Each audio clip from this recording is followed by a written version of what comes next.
Good evening, everybody. It's Cutler here on Let's Talk to Cutler. It is June 15th. It is the day before my birthday. I think I want to do something special this evening, but I am here every Tuesday and Thursday for 1800 seconds. Listen, if you're just passing by, let me tell you what my channel is all about. This channel is about making sure that we get some nuggets so we can show up a little bit better tomorrow than we did today. It doesn't mean that today was a wash. It doesn't mean that we missed the mark. But it suggests that we didn't dot every I, didn't cross every T, but there's always room for better. So we're going to talk about how to become a little bit better tomorrow than we did today. We're going to chit chat about all of that. So if this is your first time, do me a favor, go ahead and subscribe, click on the notification bell so that way you know when I've uploaded new content, when I've gone live. But let me ask you this, just to sort of set the stage. Are you thankful for not only what you have, but for who you are? Are you thankful for not only what you have, but for who you are? We're going to talk about that because I want all of the passengers who are joining the conversation tonight to learn to be thankful, not only for the things that you have, but for the person you have become and the person you are becoming. We're going to talk about that right after this.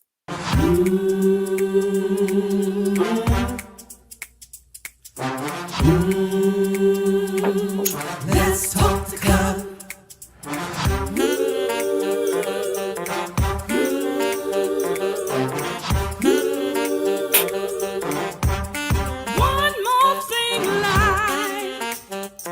Subscribe and share.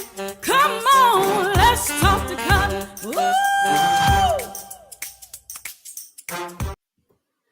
If you could only see the way that I'm dancing when that intro is playing.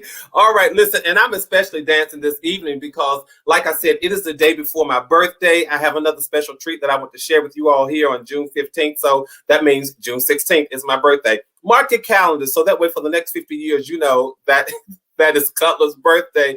All right. But again, if you are just dropping by, please make sure that you subscribe. After you subscribe, click on the notification bell. It just lets you know whenever I've gone live, whenever I've uploaded new content. And hey, as you're joining the conversation, do me a favor. Go ahead and do a thumbs up on the conversation. It says to YouTube, you kind of like what we're talking about. It says to me that you're encouraged by the conversation. Again, in case you're just joining in, here is what is interesting. We are chit-chatting from this book right here, Billboards to Better, 366 motivational sayings for the whole year. Why did I just forget the title? 366 daily sources of motivation and inspiration along the highway of life. It's over there on Amazon.com, but it's also on my website, www.gbcutler.com, www.gbcutler.com. I am so thankful for these 1800 seconds that we spend together every Tuesday and Thursday, because whatever space you allow me to share, whether it's your living room, your kitchen, your bedroom, your dining room, your car, your front porch, or if you're just walking, I am so eternally thankful for that. My mother always told me that people don't have to give you the time of day.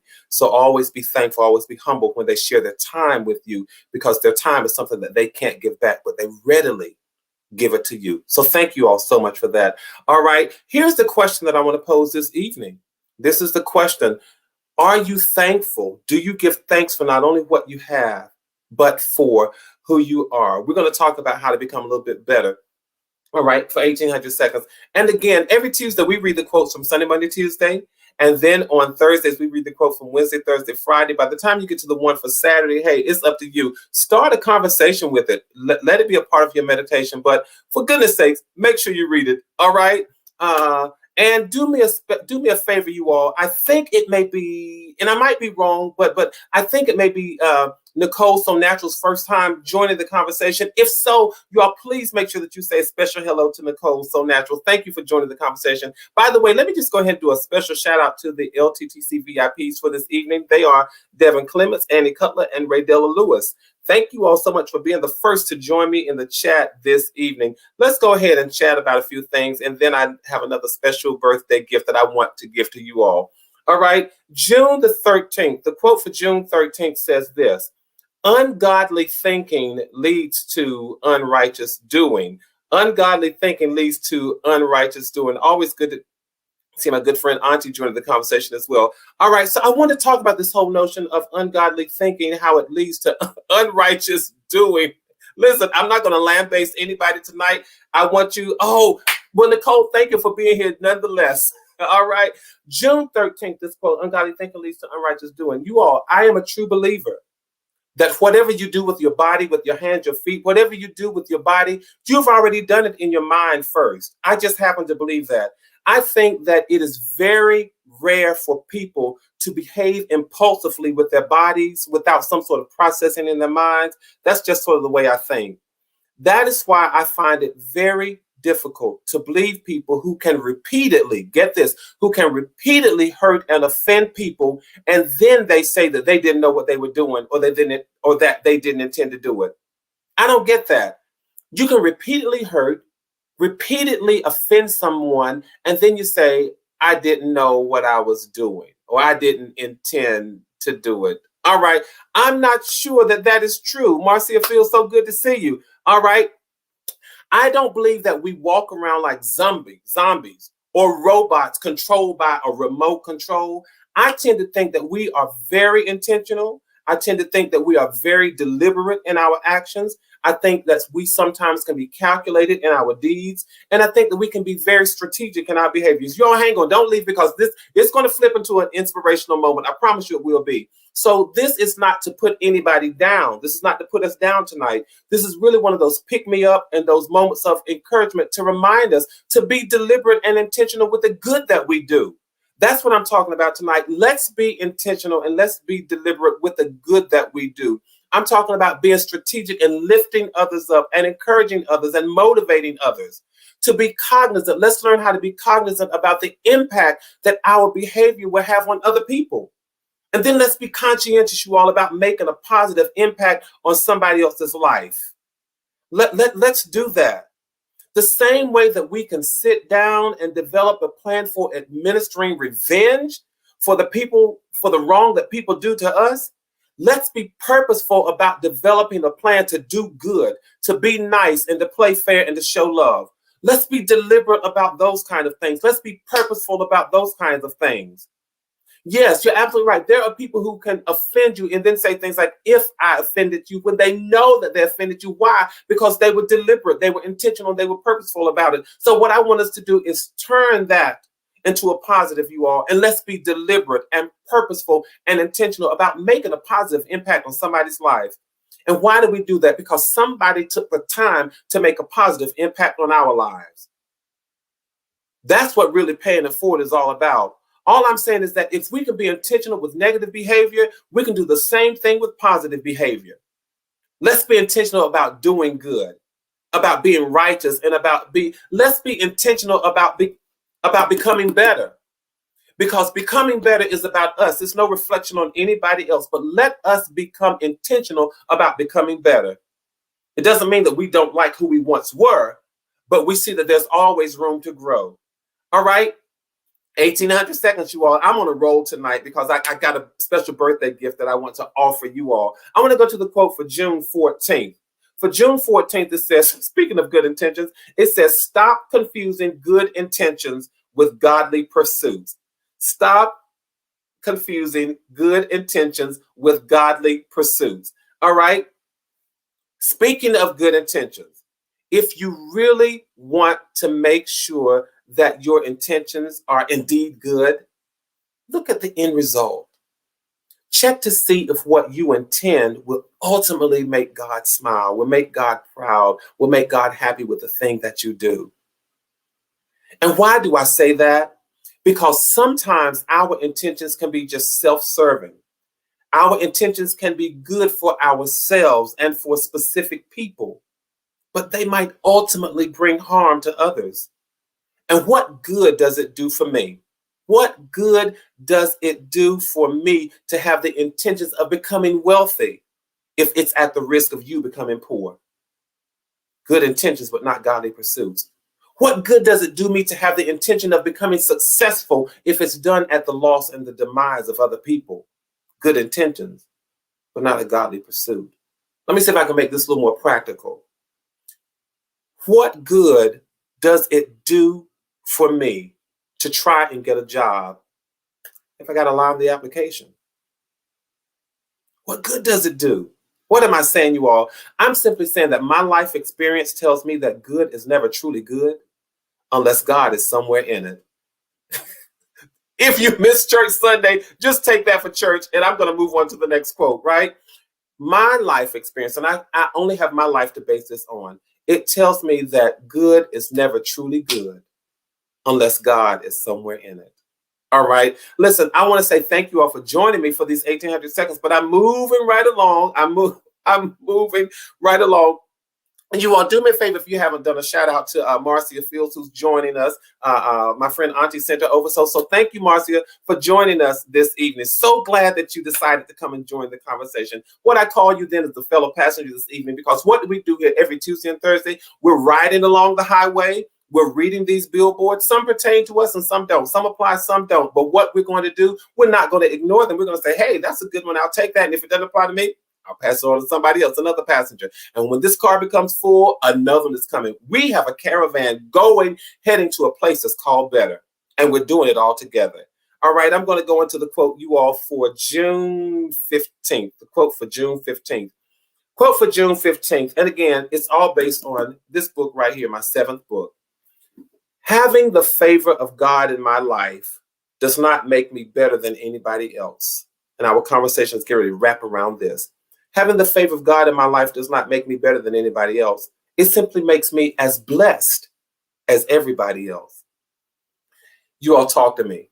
How many of you can remember hearing people say things like, she thinks she's cute? You all got to talk back to me, because I want to know, have you ever heard people say things like, ooh, she thinks she's cute, or he thinks he's smart, or they think they're better than anybody else? Have you all ever heard people say stuff like that?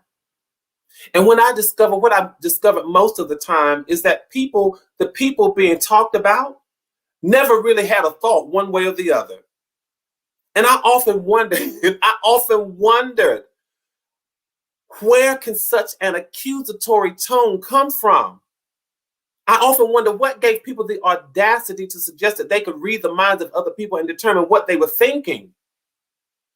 And I also realized that more often than not, these kinds of words and these comments were really a reflection more about the speaker and the speaker's internal struggles with him or herself than it was the person that they were talking about. That's what I discovered.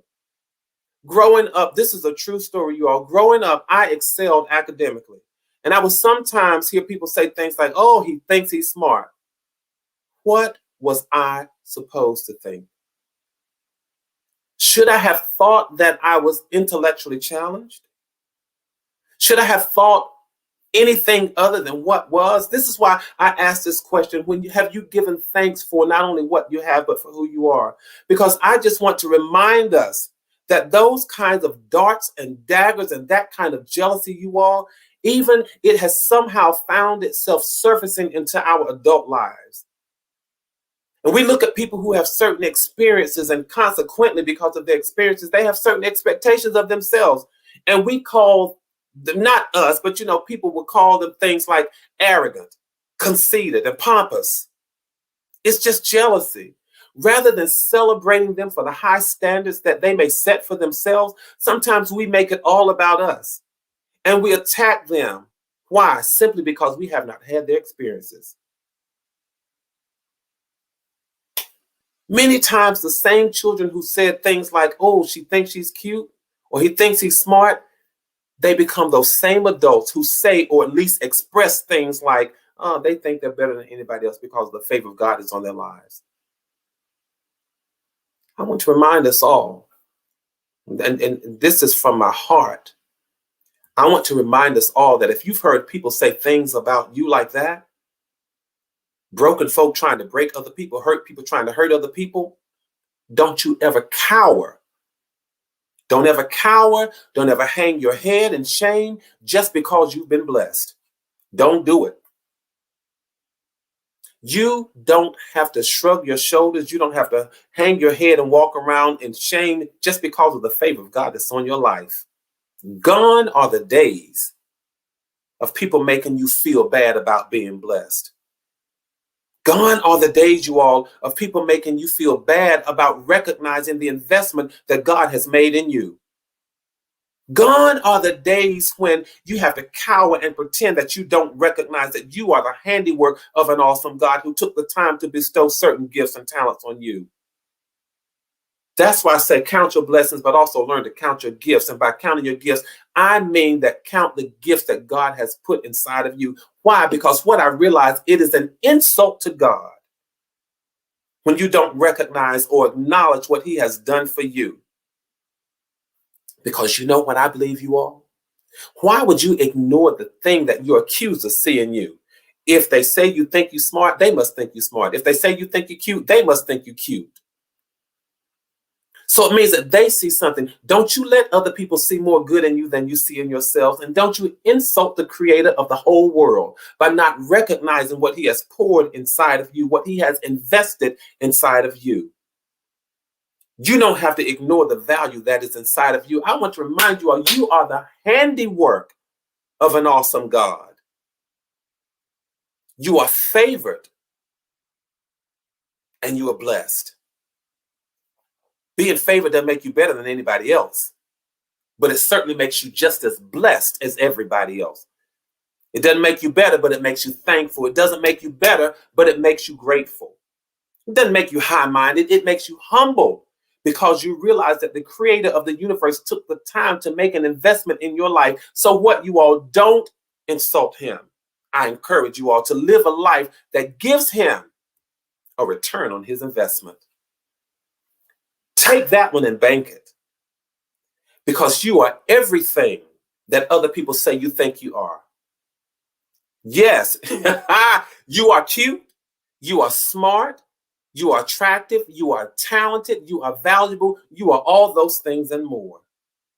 So I want you to walk in the gift of who you are. When you stop before you go to bed tonight and you start counting your blessings, please count yourself among the blessings that you are. Count yourself among the blessings that God brought to this earth, because you are one of them.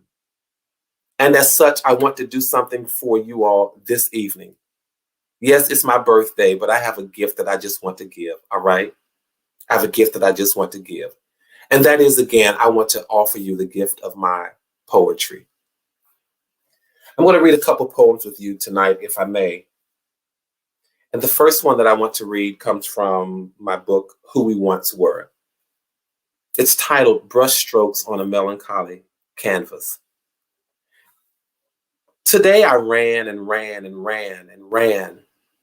I ran away from myself, came to the end of myself, and found myself all by my running self, wondering if I would ever run like I used to. Running here and there, everywhere I ran through, I ran into life. I ran out of breath and I inhaled rhythmically until I felt the heartbeat of kinship, the pulse of friendship. So I walked and stopped and kneeled, and I prayed and prayed and prayed. Lord, I prayed. Today I prayed for rivers that don't flow, for clouds that don't rise, for miracles I don't know, and for the sparkle in my eyes. I prayed fervently, not to be preyed on by man, machine, or blood, by angels, demons, or flood. I prayed and I found peace in my spirit. So I stood and I bowed and sat, and I drew and drew and drew and drew. Today I drew joy in my mind on a melancholy toasted canvas. I drew laughter with one brush stroke, good times with two, heartaches with no strokes, simply a residue. You all, I drew the lightning of God's eyes and the symmetry of his song. A collage of what is right and a blank of all that is wrong. I drew a chord called love and a shadow called life, a pillar called peace and a pedestal called strife, to a stool to lift me, while I drew an image void of borders. The order has changed.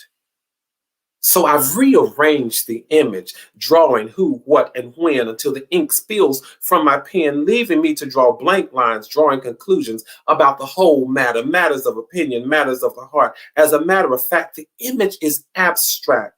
Color is bleeding. Concept is blurry. And the clarity is fading, all on a toasted, melancholy canvas, where my brush moves freely in a world brand new, a world where I remember that I ran, I prayed, and I drew. I hope you like that. If you enjoyed it, just let me know. Chit chat in the comments and let me know that you enjoyed that. It speaks to friendship. It speaks to the ability to run through life and appreciate life. That's what it's all about, you all. Life is about giving us this blank canvas, and it gives us a blank canvas, and you get to paint your own picture. And if you don't like the picture that you're painting, then just pick another color, pick another brush, and make another stroke. Life is a blank canvas. And you also not only get to paint the right pictures and the right colors, but you also get to decide who you want to be your co-artists on your canvas. All right. I want to read another one and share this one with you. This one is called Nothing in Your Hands You Bring. Serendipitously, unexpectedly, quite miraculously, you drew close to me. I looked around, and soon one day you had become my friend to stay. No intentions I had for you in my path. You became my friend, and I just laughed at the ironies of life. The wind blew, the night fell. The story goes on to tell how you slipped into my sight, picked your weapon, and joined my fight, laid your course, studied your pace, and as friends we sought God's grace. Amazingly, He granted grace. It's funny how we share the same blood. It's comforting that we endure the same flood. In the core of my world, I looked for no other. And up from nowhere, there sprang my sister and my brother. It's funny how the night drew long. It's funny how we sang the same song, singing silly, illy songs. We've come so far from where we were, following Him and trusting her, loving them and staying there. Believing God who answers prayer. Nothing in your hands you bring. Still, you give everything that a brother needs. When walls go up, barriers come down. When friends are born, hope is found. When hope is found, strength is made new. When brothers are needed, I call on you. When songs are sung, if the truth can be told, I'll be writing your melodies when I'm gray and old. It's funny how we share the same blood. That's about friendship, you all. It's about recognizing that God in His providence gives us friends, and we are afforded the opportunity every single day to interact with the greatest part of creation, and that is mankind, that is humanity. I always encourage people to make sure that you treat all creation as if it is your friend, because they are friends who will somehow ease into your life. Have you ever had the situation you look around and you say, I don't know how that person became my friend, but I'm so glad that he did. I'm so glad that she did. Because a true friend would join your battle and fight your fights. Next thing you know, you're connected by blood. All right. I hope that you all enjoyed that one. I think I have one more that I'm going to share. I have two more that I'm going to share. All right. I have one that's fresh off the press. Don't you all go anywhere. I have one that's fresh off the press. I hope you all enjoyed that one. This one says, live life and give life. A good life is one that causes others to honor you, love you, support you, admire you, embrace you, chastise you, emulate you, and sometimes even envy you.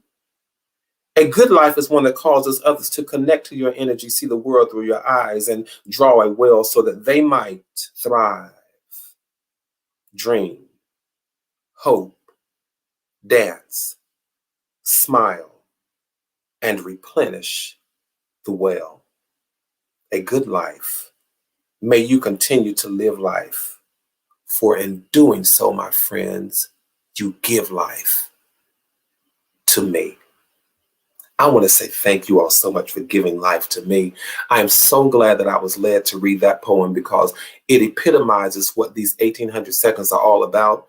Trust me when I tell you it's bi-directional. I hope I show up in your life, but trust me when I tell you, you show up in mine just as well. So I want to say thank you for that. And then hot off the press, really, really hot off the press. I had to make sure I copyrighted this because I just wrote it. I just wrote this sitting on an airplane, flying from visiting friends of mine for 30 years. I wrote this and I had to make sure I quickly copyrighted it. The title of this one, and this is the last one that I'll share, is When Comes the Morning. When comes the morning. When comes the morning, I open my eyes, close them, and open them again. Open them to the idea that sunshine is possible, but gray skies are probable. Open them to the reality that stillness is still and epiphanies are real. Revelations reveal that time has not terminated and dreams have not evaporated like the dew of another day. When comes the morning, I open my soul, it contracts and expands again and again to the notion that good outweighs bad and happiness yields to sad as I collect my tears and balance them with my fears, remembering the years that taught my soul to grow, hope, and know that all would be well, even when it wasn't. When comes the morning, I open the drapes to the windows of my spirit. I'm lifted and lowered, but I rise again with cries again and lies again about the skies again. I can go as high as I want. Nothing is beyond my reach. No promise is ever breached. I believe in promises. So I soar through the window, not through the door. I soar into a wall. The window was a wall, and I fall and fall deeper. I fall and I ease down right on the top of purpose. I rest where my spirit seems to know exactly where to go. When comes the morning, I open my heart to love again and hate again and painfully ache again. I hope I open my heart to break again with weight that I carry again and again. I wait to see if tomorrow will be as kind or as cruel as yesterday. When I paused on the threshold of hope, I didn't know what to hope for, so I hoped for hope. I didn't know what to believe, so I believed in belief. I've learned to believe in morning when she comes, for she comes with the tears that bathe my heart, my spirit, and my soul. Morning comes to remind me of what could be. Morning teaches me that with all the thanks I give, I have one appointment to die, but so many more to live. Live, live. Yes, live. I hope that you all enjoyed that. My parting gift with these 1800 seconds this evening is that you lived, and that you live, and that you will live. Live. Count your blessings, count your gifts. You all listen, I'm here every Tuesday and every Thursday. I don't share as much of my poem.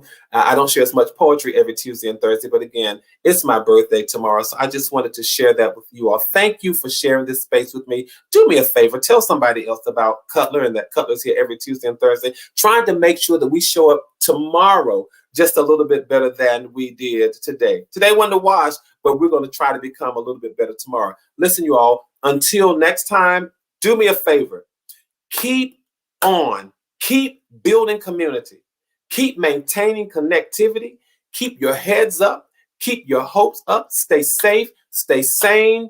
And from my heart to yours, know that there always is and always will be much love. I will see you all Thursday. I'm going to do something special Thursday as well, you all. Be prepared. I might send you an on-the-spot invitation and say, hey, come on and just shout out and say happy birthday for all of 10, 15 seconds. All right. Live, live, live. Good night.